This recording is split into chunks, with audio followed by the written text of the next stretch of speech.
محمد دے غلاماں دا غلام ہونا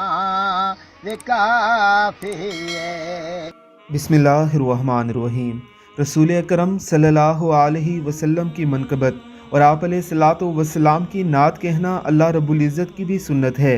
اللہ کے فرشتوں کی بھی سنت ہے، اور تمام انبیاء علیہ الصلوۃ والسلام اور ان کے صحابہ کرام کی بھی سنت ہے۔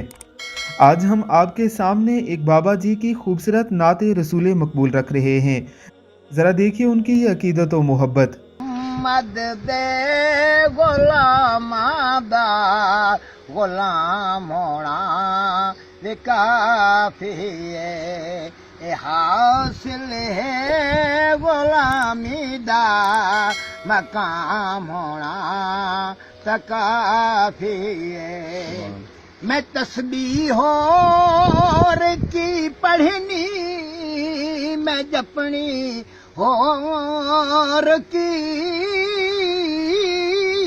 مالا، میرے لب تے محمد دا انعام ہونا بھی کافی ہے، میرے لب تے محمد دا انعام ہونا بھی کافی ہے۔ کہا شبیر نے نانا اساں پانی نکی کرنا،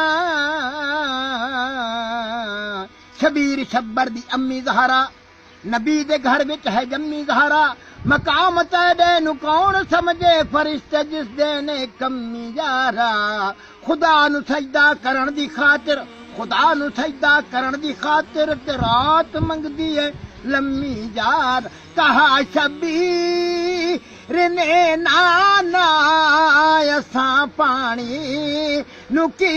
کرنا، تیرے ہتھوں عطا کوثر دا جام ہونا بھی کافی ہے، تیرے ہتھوں عطا کوثر دا جام ہونا بھی کافی ہے۔ تو کہہ دے یا رسول اللہ درود پاک بھی پڑھ لے، تو کہہ دے یا رسول اللہ درود پاک بھی پڑھ لے، یہ سنی ہے تیرے لب تے سلام ہونا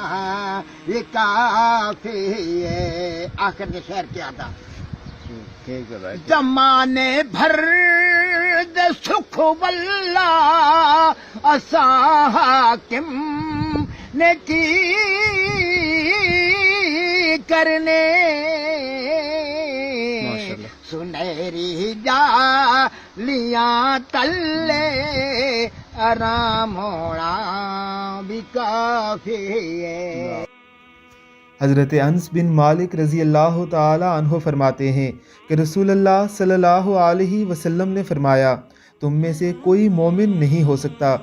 یہاں تک کہ اللہ اور اس کا رسول اسے باقی ہر ایک سے محبوب تر نہ ہو جائیں، جب تک کہ وہ کفر سے نجات پانے کے بعد دوبارہ اس حالت کفر، ایک روایت میں ہے یہودیت اور نصرانیت کی طرف لوٹنے کو اس طرح ناپسند کرتا ہو، یہاں تک کہ اس کے بدلے اسے آگ میں پھینکا جانا پسند ہو، اور تم میں سے کوئی مومن نہیں ہو سکتا یہاں تک کہ میں اسے اس کی اولاد اور اس کے والدین اور تمام لوگوں سے محبوب تر نہ ہو جاؤں۔ اللہ رب العزت کی ذات ہمیں آقا علیہ الصلوۃ والسلام سے محبت اور آپ کی کامل اطاعت کرنے کی توفیق عطا فرمائے، آمین ثم آمین۔